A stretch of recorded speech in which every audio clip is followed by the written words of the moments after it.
Hello student. आज का हमारा वीडियो जो हमने उत्तराखंड के विभिन्न प्रश्नों की श्रृंखला चला रखी है यूके ट्रिपल एससी के पैटर्न पर, उसमें अगला प्रश्न पत्र है जिसमें हमने 20 महत्वपूर्ण क्वेश्चन रखे हैं और पैटर्न को फॉलो किया है जो आपके यूके ट्रिपल एससी का वर्तमान पैटर्न और सिलेबस है उसको। तो आप लोग नए हो तो हमारे चैनल को सब्सक्राइब कर लीजिए ताकि आपको आने वाली जो परीक्षाएं हैं उनसे संबंधित जो भी आपके स्टडी मटेरियल है वो मिलता रहे। और साथ ही साथ अगर इसकी पीडीएफ चाहिए तो हमारे यूट्यूब चैनल के डिस्क्रिप्शन में हमारा टेलीग्राम चैनल का लिंक है संजय देव क्लासेस करके, उससे आप इनकी पीडीएफ भी प्राप्त कर सकते हैं। तो हम इसको शुरू कर रहे हैं। पहला क्वेश्चन है, जनगणना 2011 के संबंध में निम्नलिखित कथनों पर विचार कर कूट से सत्य विकल्प का चयन कीजिए। इसके अनुसार राज्य के 3 जिलों की दशकीय वृद्धि दर ऋणात्मक रही। गलत है, 3 जिलों की नहीं रही थी, केवल अल्मोड़ा और पौड़ी 2 जिले ऐसे थे 2011 में उत्तराखंड में जिनकी दशकीय वृद्धि दर ऋणात्मक रही थी 1.28 और 1.4। इस जनगणना के अनुसार राज्य के सर्वाधिक लिंगानुपात वाले जिलों का क्रम अल्मोड़ा, रुद्रप्रयाग, पौड़ी और बागेश्वर था। बिल्कुल सही है। इसी क्रम में आपका सबसे ज्यादा अल्मोड़ा की थी लिंगानुपात, फिर रुद्रप्रयाग का, फिर पौड़ी का, फिर बागेश्वर का। जनगणना 2011 में राज्य की औसत साक्षरता में पूर्व के दशक 2001 की अपेक्षा 7.20% की वृद्धि हुई। ये भी सही है, औसत साक्षरता में 7.20 की वृद्धि हुई है। तो एक और दो, एक सही नहीं है, बाकी 2 और 3 सही हैं। तो इसका सही आंसर होगा केवल 2 और 3, केवल 2 और 3।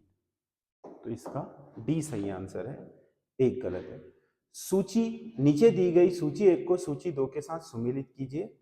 इसमें कुछ नृत्य दे रखे हैं और उनकी विधाएं दे रखी हैं। तो चौफला नृत्य है प्रेम परिणय गीत। चौफला उत्तराखंड में प्रेम परिणय नृत्य है या गीत है। हास्य व्यंग्य मनोरंजन गीत होते हैं। और यक्ष ज्ञान गीत धार्मिक गीत है, यक्षगान। और झुमेलो, झुमेलो ऋतु संबंधी गीत है चौमास के। तो ए का 4, बी का 1, सी का 2 और डी का 3। 4 1 2, 4 1 2 3, इसका सही आंसर होगा, यानी कि सी इसका सही आंसर है। सी इसका सही आंसर है। अगला, राज्य के कुल वन क्षेत्रफल का सर्वाधिक वन किस श्रेणी में आता है? अभी जो 18वीं वन रिपोर्ट आई थी 2023 में, अभी 2 वर्ष में होती है, अभी 25 वाली तो आई नहीं है। तो उस वन रिपोर्ट के अनुसार जो आपका उत्तराखंड में सबसे ज्यादा वन है वो वन विभाग के अधीन है। जो 18वीं वन रिपोर्ट थी 68.06% वन इसके अधीन थे। फिर इसके बाद दूसरे नंबर पर पंचायतों के अधीन है, तीसरे नंबर पर राजस्व विभाग के अधीन है, और फिर निजी वन है, निजी या फिर आपके निगमों के वन। तो कुल मिलाकर के सबसे ज्यादा वन, 2/3 से ज्यादा वन इसके पास है, वन विभाग के पास। अगला, भारतीय पशु चिकित्सा अनुसंधान केंद्र मुक्तेश्वर के विषय में कौन से कथन सत्य हैं? इसकी स्थापना अल्फ्रेड लिंगार्ड द्वारा 1893 में की गई थी। बिल्कुल सही है, अल्फ्रेड लिंगार्ड था इसका संस्थापक। मुक्तेश्वर में जो आपका भारतीय पशु चिकित्सा अनुसंधान केंद्र है। दूसरा, 1925 में इसका नाम imperial institute of veterinary research कर दिया गया। ये भी सही है, 1925 में इसका नाम imperial institute of veterinary research रखा गया। इस इंस्टीट्यूट के डॉक्टर एडवर्ड द्वारा रिंडर पेस्ट रोग का टीका खोजा गया था। ये भी सही है, पशुओं में होने वाला रिंडर पेस्ट। तो ये 3 के 3 सही हैं, डी सभी के सभी सही हैं। अगला, नई शिक्षा नीति 2020 के संबंध में कौन से कथन सत्य हैं? नई शिक्षा नीति 2020, इस नीति को लागू करने वाला उत्तराखंड देश का पहला राज्य है। बिल्कुल सही है, जिसने आंगनवाड़ी बाल वाटिका लेवल से इसे शुरू किया है। उत्तराखंड में यह शिक्षा नीति 2021 से लागू की गई है।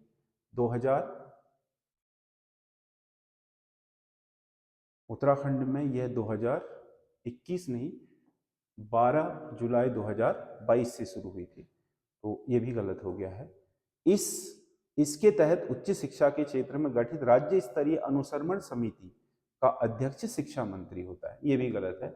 अनुसरण यानी कि जो स्टेट लेवल मॉनिटरिंग कमेटी है उसका अध्यक्ष होता है मुख्यमंत्री, ना कि शिक्षा मंत्री। तो केवल एक सही होगा इसमें। अगला क्वेश्चन है, उत्तराखंड चाय उत्पादन की दृष्टि से उपयुक्त परिस्थितियां रखता है। बिल्कुल सही है, उत्तराखंड में चाय का उत्पादन करने के लिए उपयुक्त दृष्टियां हैं, क्योंकि यहाँ ढलानों में बारिश भी ठीक ठाक हो जाती है और पानी भी नहीं रुकता है। थोड़ा बहुत यहाँ पर जो निचले ढलान है उसमें जो जलवायु है वो भी थोड़ा बहुत आपके क्या है, गर्म है घाटियों वाली में। तो कुल मिलाकर के जो ठंडे प्रदेश भी हैं वो अगर दक्षिण मुखी हैं तो उनमें ठीक ठाक आपका धूप हो जाती है। तो कुल मिलाकर के गर्मी को अगर देखें, एवरेज गर्मी को, तो उससे छोड़ दें तो बाकी सारी कंडीशंस अच्छी हैं यहाँ पर, तो ये सही है। चाय उत्पादन के लिए शीत जलवायु उपयुक्त होती है, ये गलत है। ये उष्ण और आर्द्र जलवायु का पौधा है और इसके लिए ढालूदार भूमि चाहिए होती है, तो ये वाला गलत है। तो केवल ए सही है किंतु आर गलत है, तो इसका सी सही आंसर होगा। अगला क्वेश्चन है, जमरानी बांध परियोजना के संबंध में कौन से कथन सत्य हैं?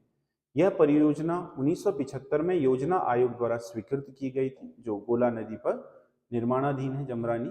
इस परियोजना से उत्तराखंड और उत्तर प्रदेश में सिंचाई की जाएगी, ये भी सही है। इस परियोजना की विद्युत उत्पादन क्षमता 44 मेगावाट होगी। वैसे तो इसकी विद्युत उत्पादन क्षमता 14 मेगावाट थी, परंतु अब उसे भी खत्म कर दिया गया। अब इसमें विद्युत उत्पादन की जगह केवल पानी स्टोरेज होगा, जो आपके पेयजल और सिंचाई के लिए प्रयोग किया जाएगा। तो 3 सही नहीं है, बाकी 1 और 2 सही है, तो इसका ए सही आंसर होगा। अगला, विकास की दृष्टि से गढ़वाली साहित्य को कितने भागों में बांटा गया है? गढ़वाली साहित्य को अगर हम देखें तो विकास की दृष्टि से उसे 5 कालों में बांटा गया। पहला काल प्रारंभिक काल कहलाता है, दूसरा गढ़वाली काल कहलाता है, तीसरा आपका सिंह काल, भजन सिंह वाला सिंह काल, और चौथा भगवती प्रसाद पांथरी वाला काल है, और पांचवा आधुनिक काल है। तो इसे 5 कालों में बांटा गया है, तो इसका सी सही आंसर होगा, गढ़वाली साहित्य का विकास। जौनपुर मतलब प्रारंभिक काल, फिर उसके बाद गढ़वाल जो समाचार पत्र था उसका काल है, फिर भजन सिंह, और उसके बाद भगवती प्रसाद पांथरी, और वर्तमान जो आधुनिक में लिखा जाता है। जौनपुर क्षेत्र में मायके से ससुराल जाते समय लड़की के द्वारा ले जाया गया विशिष्ट भोज्य पदार्थ क्या कहलाता है? तो ये भोज्य पदार्थ है, जब कोई महिला अपने मायके से ससुराल की तरफ आती है तो मायके से द्वारा जो भोज्य पदार्थ भेंट दिए जाते हैं उसे समौण कहा जाता है, समौण। उत्तराखंड राजकोषीय उत्तरदायित्व एवं बजट प्रबंधन अधिनियम किस वर्ष लागू हुआ? उत्तराखंड में जो आपका राजकोषीय एवं बजट प्रबंधन अधिनियम है, वैसे तो ये 2003 में पारित हो गया था, लेकिन लागू 2005 से हुआ। अपनी सरकार आपके द्वार योजना के संदर्भ में असत्य विकल्प का चयन कीजिए। राज्य सरकार द्वारा इस पोर्टल को सूचना एवं प्रौद्योगिकी विकास प्राधिकरण द्वारा विकसित किया गया है। अपनी सरकार आपके द्वार जो योजना है उसे जो आईटी विकास प्राधिकरण है उसने विकसित किया है। इस पोर्टल के माध्यम से राज्य के प्रशासनिक तंत्र में भ्रष्टाचार में कमी आई है। ठीक है, क्योंकि जो फाइलें घूमती थी अब घर जा करके वो उनमें काम हो जा रहा है, तो भ्रष्टाचार कम हुआ ही है। इस योजना केंद्र सरकार व राज्य सरकार द्वारा संयुक्त रूप से संचालित की जा रही है, ये गलत है। ये केवल राज्य सरकार की है, ना कि केंद्र, इसमें केंद्र इन्वॉल्व नहीं है। और इसका उद्देश्य सभी सरकारी सेवाओं को एक मंच प्रदान करके लोगों के घर घर तक पहुंचाना है।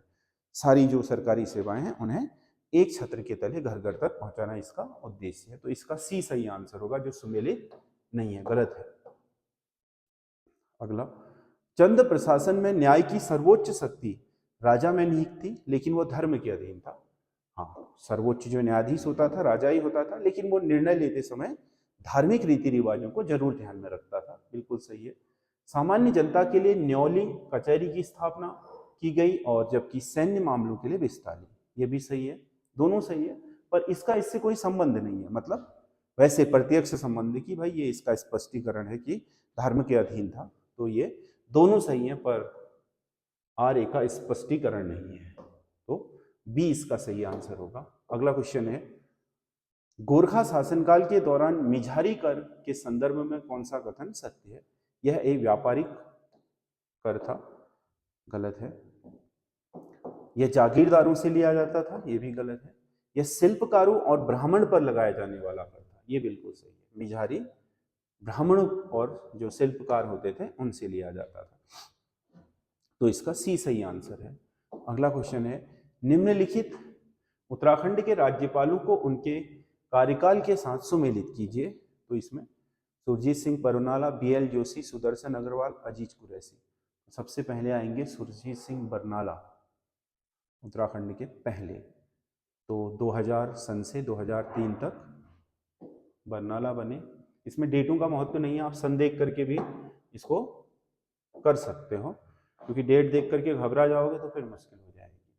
पहले ये थे 2000 से, फिर BL जोशी ने, फिर सुदर्शन अग्रवाल बने 3 से 7 तक, फिर बने 7 से 9 तक BL जोशी, फिर 9 से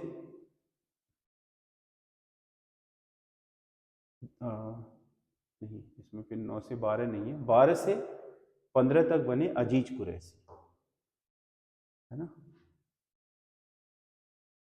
A का 4, B का 3, C का 2, D का 1, 4 3 2 1, यानी कि A इसका सही आंसर है। अगला क्वेश्चन है, पंचायतों के समस्त चुनावों का संचालन करता है। पंचायती राज और नगरीय निकाय और कोऑपरेटिव के जो चुनाव होते हैं सहकारी संघों के, वो पूर्णतः राज्य निर्वाचन आयोग के द्वारा कराए जाते हैं। केंद्रीय निर्वाचन आयोग राष्ट्रपति, उपराष्ट्रपति, राज्यसभा, लोकसभा, विधानसभा, विधान परिषद, ये केंद्रीय निर्वाचन आयोग के हैं। स्टेट के अंदर जो पंचायतों के, नगरीय निकायों के या सहकारी संघों के जो चुनाव होते हैं वो राज्य निर्वाचन आयोग कराता है, तो इसका सी सही आंसर होगा। अगला क्वेश्चन है, हाल ही में उत्तराखंड वन विभाग द्वारा राज्य में मॉनसून के दौरान वन्य जीवों की तस्करी और अवैध शिकार को रोकने के लिए चलाया गया विशेष अभियान कौन सा है? तो इन्होंने अभी चलाया था operation monsoon. Operation monsoon. Uttarakhand में पहली बार किस वन्यजीव की वैज्ञानिक तरीके से गणना कराई गई है? तो यह है गुलदार। गुलदार का पहली बार वैज्ञानिक तरीके से गणना हुई है। ब्रिटिश काल के ट्रेल के 80 साला बंदोबस्त के बारे में कौन सा कथन असत्य है? इसमें गांव की सीमाओं का वैज्ञानिक निर्धारण किया गया, बिल्कुल सही है। गांव की सीमाएं निर्धारित कर दी गई कि और उसमें पत्थर रखवा दिए गए। यह बंदोबस्त 5 वर्षों के लिए लागू किया गया था, बिल्कुल सही है। 80 साल का मतलब 80 साल के लिए नहीं था, संवत 1880 था, इसलिए 80 साला बंदोबस्त कहा जाता है, तो इसका सी भी सही है। यह उत्तराखंड का पहला भूमि बंदोबस्त था, ये गलत है। ये उत्तराखंड का पहला भूमि बंदोबस्त नहीं था। उत्तराखंड का पहला बंदोबस्त तो आपका गार्डनर के समय ही हो गया था, तो ये डी इसका सही आंसर होगा। हाल ही में राज्य के उत्तरकाशी जिले में यमुना घाटी में आयोजित प्रसिद्ध डांडा देवराना की जातर किस देवता को समर्पित है? जो डांडा देवराना की जातर होती है वो रुद्रेश्वर महादेव को, रुद्रेश्वर महादेव को समर्पित है। उत्तराखंड पिंक पार्क के संबंध में निम्नलिखित कथनों पर विचार कर कूट से सही विकल्प चुने। तो पिंक पार्क जैसे कि महिलाओं के लिए नाम सही है। राज्य का पहला पिंक पार्क हरिद्वार में विकसित किया जाएगा, नहीं, ये देहरादून में,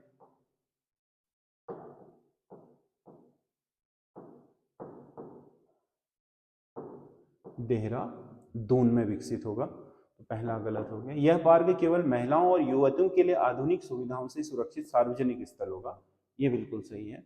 यह पार्क भारत की सांस्कृतिक राजधानी वाराणसी के पिंक पार्क मॉडल की तर्ज पर निर्मित किया गया है, ये भी गलत है। ये दिल्ली के पिंक पार्क की तर्ज पर है, तो इसका मतलब इसका केवल 2 सही है, बाकी 1 और 3 गलत है। सही विकल्प 2 है। अगला, अगर आप लोग कनिष्ठ सहायक की तैयारी कर रहे हैं, जो आपकी जुलाई में विज्ञप्ति निकलने की बात हुई है, हो सकता है इस महीने के लास्ट तक निकल जाए या आगे निकले, तो वो जो आपका कनिष्ठ सहायक परीक्षा है, उस परीक्षा के लिए हम एक बहुत अच्छा पूरी लेंथ का SI पैटर्न पर, न्यू पैटर्न पर, नए करंट अफेयर्स के साथ एक टेस्ट सीरीज अपने ऐप पर लॉन्च करने जा रहे हैं। जो एसएस स्टडी ऐप है, आप उसे प्ले स्टोर से डाउनलोड कर लें। बहुत जल्दी ही वो हमारा जो टेस्ट सीरीज होगी वो आपका उस पर लॉन्च हो जाएगी, जिसमें आपको हम कंप्लीट 100 नंबर के पूरे सेट करवाएंगे और टेस्ट के रूप में भी उसकी जो पीडीएफ होगी वो भी आपको उसमें दी जाएगी। तो वो आप डाउनलोड कर लें SS study app play store से। जब भी वो होगी मैं यूट्यूब के माध्यम से ही आपको सूचित कर दूंगा पूरी। इसका लाभ ये है कि आपको अपने सिलेबस की कवरेज जानने और इस तरीके से प्रश्नों को सॉल्व करने का एक अच्छा अनुभव मिल जाएगा।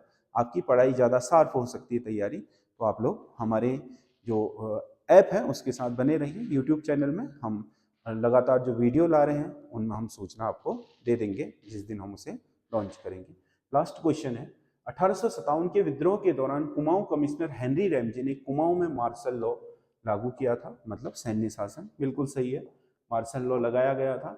रैमजे को डर था कि तराई क्षेत्र से विद्रोही पहाड़ियों में प्रवेश कर सकते हैं, ये भी सही है, इसीलिए इसने यहाँ पर मार्शल लॉ लगा दिया। तो ए और आर दोनों सही हैं। आर ए का सही स्पष्टीकरण भी करता है। तो ये 20 क्वेश्चन है। आपको कैसे लगे आप हमें कमेंट करके जरूर बताइएगा। आज के लिए इतना ही है, धन्यवाद।